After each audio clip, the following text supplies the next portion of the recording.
Et c'est vrai que je m'attaquais quand même à un concept un peu spécifique parce que nous, on a créé le jeu pour qu'il soit aussi adapté aux enfants qui ont des déficiences intellectuelles, des troubles cognitifs, donc des enfants neuroatypiques.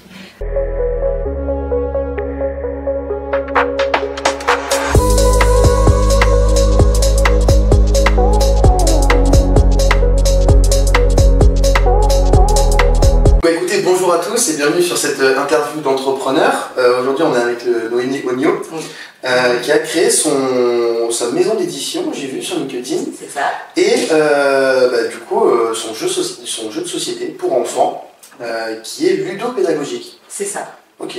C'est ça. Alors ludopédagogique, nous on utilise le terme ludopédagogique. En fait c'est un jeu éducatif, donc c'est pour rappeler le fait qu'on n'est pas juste un jeu ludique, on apporte aussi des connaissances et des apprentissages avec une pédagogie spécifique.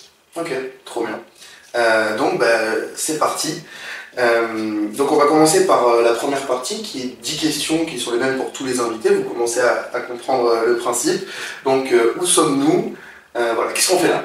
Alors ici on est dans notre petit bureau qui nous sert aussi de lieu de préparation des commandes. Ok. Voilà. C'est ici qu'on conçoit les nouveaux jeux et qu'on expédie les commandes. Ok. Est-ce que tu es née entrepreneuse ou tu l'es devenue au fil du temps? Je pense que je suis née dans une famille d'entrepreneurs et donc j'ai un peu baigné dedans et après, je sais pas si on est entrepreneur ou si on le devient, mais bon, je pense que baigner dedans ça aide quand même. Ouais. Ok. Est-ce que tu as un ou une mentor? J'ai beaucoup de mentors. Depuis que j'ai commencé, j'en ai rencontré plein, par des accompagnements différents, certains avec qui j'ai plus accroché que d'autres, certains avec qui je suis encore en contact, même si les accompagnements sont terminés officiellement. Ouais. Donc oui, j'ai plein de mentors. Ok. Comment tu les as rencontrés? Qu'est-ce qui t'a inspiré chez eux? J'ai pu les rencontrer souvent par des appels à projets qu'on a remportés ou des concours. On a été mis en relation. Et qu'est-ce qui m'a inspiré chez eux? Beaucoup, c'est des entrepreneurs qui sont aguerris, qui ont une expérience, qui ont plusieurs années d'expérience et qui surtout qui ont fait les erreurs avant nous. Je dis nous, c'est les entrepreneurs, les jeunes entrepreneurs au démarrage. Donc c'est forcément intéressant, c'est forcément inspirant et ça nous aide beaucoup, je trouve. Alors pas à ne pas faire les erreurs parce qu'il faut les faire quand même, mais à s'en relever plus facilement. Ok. Est-ce qu'il y a des gens qui ne croyaient pas en ton projet, en ton jeu? Oui, c'est arrivé. C'est arrivé au début quand j'ai commencé, j'avais 19 ans, 18 ans, 20 ans pardon, j'avais 20 ans. Et c'est vrai que je m'attaquais quand même à un concept un peu spécifique parce que nous on a créé le jeu pour qu'il soit aussi adapté aux enfants qui ont des déficiences intellectuelles, des troubles cognitifs, donc des enfants neuroatypiques. Et donc ça m'est arrivé de tomber sur des personnes qui m'ont remis à ma place en me disant que j'étais pas qualifiée pour traiter sur ce sujet-là. Donc oui, ces personnes-là n'ont sûrement pas cru en moi et pas dans le jeu. Donc voilà, c'est pas grave, ça nous a permis d'avancer quand même. Et comment tu leur as prouvé justement le contraire? Et bien comment je leur ai prouvé le contraire? J'ai créé un conseil scientifique avec des professionnels de l'éducation et de la santé qui ont approuvé, validé, testé le jeu. Et en parallèle, on a aussi testé le jeu avec une échelle d'évaluation qui a validé le fait que le jeu développait réellement l'autonomie quotidienne des enfants à la maison. Donc finalement, heureusement qu'ils ont douté de nous parce que ça nous a permis d'avoir cette idée de validation. Et aujourd'hui, c'est un vrai atout pour nous et une vraie sécurité sur le fait que le jeu il est vraiment adapté. Ouais, même les parents, ils doivent se dire, bon, ok, c'est cool. Exactement. Trop bien. Comment tu as réussi à te diversifier ou dans le futur? C'est une question d'actualité parce qu'on est en effet en train de travailler sur le deuxième jeu. Donc nous, sur le premier jeu, on travaille sur l'autonomie quotidienne des enfants à la maison. Et là, sur le deuxième jeu, on va travailler sur l'autonomie quotidienne des enfants en extérieur. Donc on a un modèle qui est assez facile à développer parce qu'il y a tellement de choses à travailler avec les enfants et tellement d'endroits à découvrir que il y a plein de choses à faire. Ouais. Et c'est quoi comme... on reviendra après, mais la cible d'enfants? Alors nous, sur le premier jeu, donc Super Co quotidien à la maison, on dit de 3 à 150 ans. Donc nous, on travaille dans cette idée d'inclusion, donc pour tous les enfants, sans exception.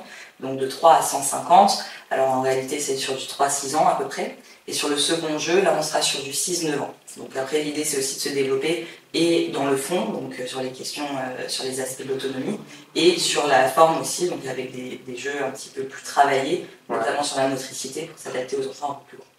Ok, ouais. De toute façon, on va en reparler comment on fait pour créer un jeu, etc. Moi, ça me passionne. Dis-moi 3 mots qui drivent ta vie un petit peu. Voilà.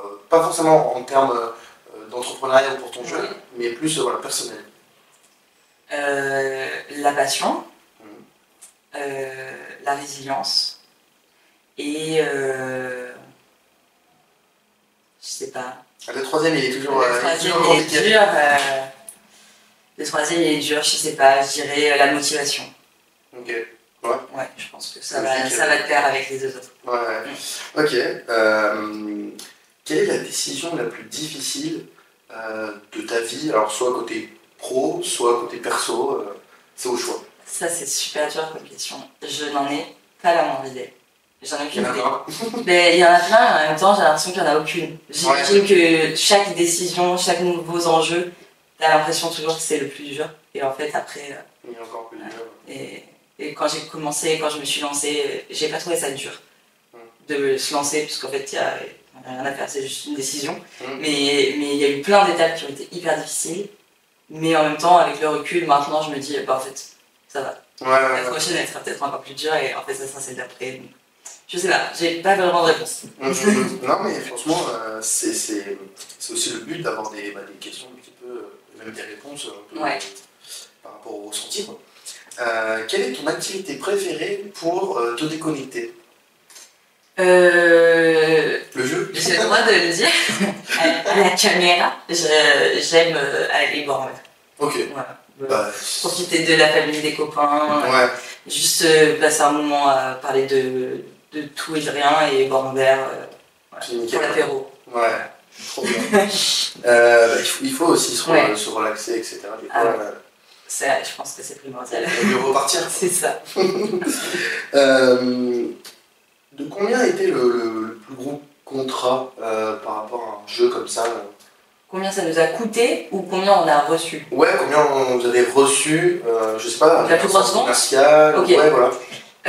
La plus grosse vente qu'on ait faite, on a vendu beaucoup de jeux au démarrage à Charlemagne, qui nous a soutenus et qui a cru en nous dès le début.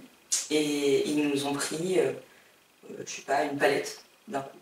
Au tout début, donc c'était. Ça permet de lancer. Ouais, et c'est hyper valorisant parce que c'est quand même une belle entreprise de notre région, donc voilà, c'était top. Et ils ont cru en nous, ils ont cru en moi, ils ont cru dans le projet, ça leur a plu, et voilà. Donc dès le début, ils nous ont soutenus.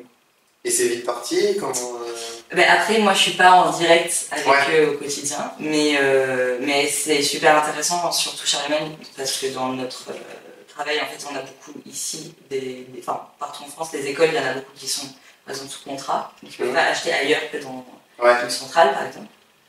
Et en l'occurrence, Charlemagne, c'est la structure qui est ici. Donc, intéressant pour nous ouvrir aussi sur les écoles, par exemple. Ok. Et ça, tu le savais en amont ou non, c'est juste bien tombé? Oui, je le savais en amont, mais il y a des fois en rendez-vous où je suis pas au courant. Donc je fais le rendez-vous avec un client par exemple, je lui présente le jeu, ça l'intéresse, et au moment de signer, en fait il peut pas passer par moi, il est obligé de passer par Charlemagne, et bingo, ça tombe bien parce qu'on est aussi chez Charlemagne. Donc voilà. Ok, ça tombe bien. Pareil, oui, toi c'est B2C ou c'est B2B? Moi c'est B2B2C. Ouais. Oui. Et B2B et B2C et B2B2C. Voilà. On est un peu partout, exactement. il faut se dire. Tu vois où ta boîte dans 5 ans? Et pareil, toi, personnellement, dans 5 ans? Alors, où est-ce que je vois ma boîte dans 5 ans? Je vois la boîte avec plein de produits, avec plein de jeux, avec des extensions pour chaque jeu, parce que notre modèle économique il est basé là-dessus. On n'a pas encore eu l'occasion et le temps de mettre ça en place, mais l'idée c'est vraiment de pouvoir créer des extensions. Et c'est dans cette optique-là que j'ai conçu le jeu comme ça. Mais je t'en parlerai après. Et avec d'autres produits, parce qu'on travaille aussi sur la suite, donc je ne peux pas en dire trop plus pour l'instant, donc je vais me taire, mais voilà, avec plein d'autres produits. Et ce que j'aimerais, c'est vraiment qu'on devienne une référence dans l'édition de jeux inclusifs, parce que ça demande alors un peu de moyens, un peu d'énergie de rendre un jeu inclusif, mais c'est pas impossible. Ouais. Et pour moi, en tout cas, les valeurs que je veux transmettre chez Jeuno, c'est qu'on peut rendre le jeu accessible à tous. Donc j'aimerais bien qu'on devienne référence là-dessus. Et moi, dans 5 ans, je ne sais pas. Je ne sais pas du tout. Voilà. Je me marie cette année, donc je serai déjà mariée. J'espère que je suis toujours mariée. Ok. Je sais pas, peut-être par rapport à des voyages Et bien, voyage de noces. Bah, ouais, le premier. Peut-être que d'ici là, j'aurai les moyens d'acheter un appartement. Je serai très contente. Voilà, ça serait une belle réussite pour moi. Voilà. Trop bien. Alors, les 10 questions sont finies, oui. Mais à chaque fois, je rajoute une petite bonus, okay. Parce que j'aime bien les petits bonus. Ouais. En gros, on entend souvent un conseil pour les jeunes, ouais. Qui du coup voudraient se lancer, etc. Ouais. Moi, j'ai fait le package. Ouais. J'ai fait un conseil pour les jeunes et aussi un conseil pour les moins jeunes. Okay. Quelqu'un qui voilà, a 40 ans, qui veut se reconvertir dans l'entrepreneuriat. Okay. Voilà. Alors, c'est dur cette question parce que je ne sais pas si j'ai le droit d'y répondre vu que pour le coup, je ne l'ai pas vécu. Ouais. Mais par contre, ma maman l'a vécu. Et ma maman aujourd'hui est mon associée, donc je travaille aussi avec elle, donc je pense avoir le droit de dire un petit peu ce que je pense. Donc un conseil pour les jeunes qui viendraient de moi, je dirais que, comme je l'ai dit tout à l'heure, se lancer, c'est pas ça qui est dur. Enfin, avoir l'idée d'y aller, c'est pas ça qui est le plus difficile c'est le quotidien. Et voilà, de tenir, de se lever tous les matins, d'avoir la niaque et l'envie tous les jours, ça c'est le plus dur. Mais qu'en même temps c'est extraordinaire parce que tous les matins tu te lèves en faisant un truc qui te fascine, qui te passionne, tu découvres des choses chaque jour, tu apprends des choses chaque jour. Et donc ouais, il faut se lancer parce que quand tu as un projet qui te passionne, c'est trop bien. Voilà. Et pour les moins jeunes, du coup je répondrai plus ou moins vis-à-vis de ce que j'ai su et j'ai appris de ma maman, qui elle-même s'est lancée à son compte moins jeune. Elle avait fait une carrière pas à son compte et elle s'est épanouie pleinement et elle a adoré ce qu'elle a fait et voilà. Donc, je pense que en fait il n'y a pas d'âge juste pour adorer vivre de sa passion, donc ouais, il faut se lancer et puis de toute façon peut-être moins risque. Voilà. Voilà ce que j'en pense. Écoute, merci beaucoup déjà pour cette première partie.